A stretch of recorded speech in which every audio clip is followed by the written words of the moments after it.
আজকের প্রোগ্রামটি আমরা সাজিয়েছি বাংলাদেশের সিঙ্গারদের নিয়ে, যারা ছোটবেলা থেকেই গান করেন। মাত্র 12 বছর বয়সে সালমা স্টেশনের রেলগাড়িটা মাইপা চলে ঘড়ির কাঁটা, প্ল্যাটফর্মে বসা ভাবি কখন বাজে। বলা হয়ে থাকে সেই সময় ক্লোজ আপ ওয়ান এই অনুষ্ঠানটি শুধুমাত্র সালমার জন্যই চলতো এবং তিনি চ্যাম্পিয়নও হয়েছিলেন। ঠিক একই বছর পড়শি দ্বিতীয় রানার্স আপ হয় খুদে গান রাজে চ্যানেল আইয়ের প্রোগ্রামে।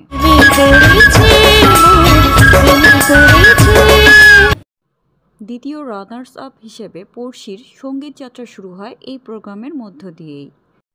নেক্সটে থাকছে বর্তমান সময়ের সবচেয়ে জনপ্রিয় সিঙ্গার কোনাল। তিনিও কিন্তু খুদের গান রাজের সেরা কণ্ঠে আমরা সেরা অ্যাসেট পেয়েছি।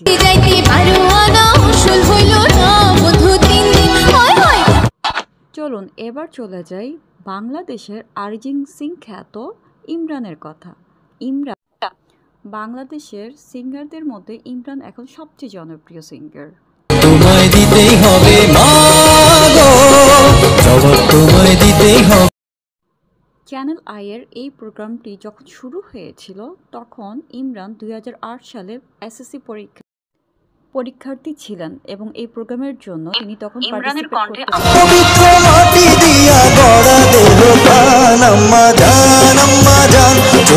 কেমন লাগলো প্রোগ্রামটি? যদি ভালো লাগে অবশ্যই লাইক এবং কমেন্টস করবেন আর চ্যানেলটিকে সাবস্ক্রাইব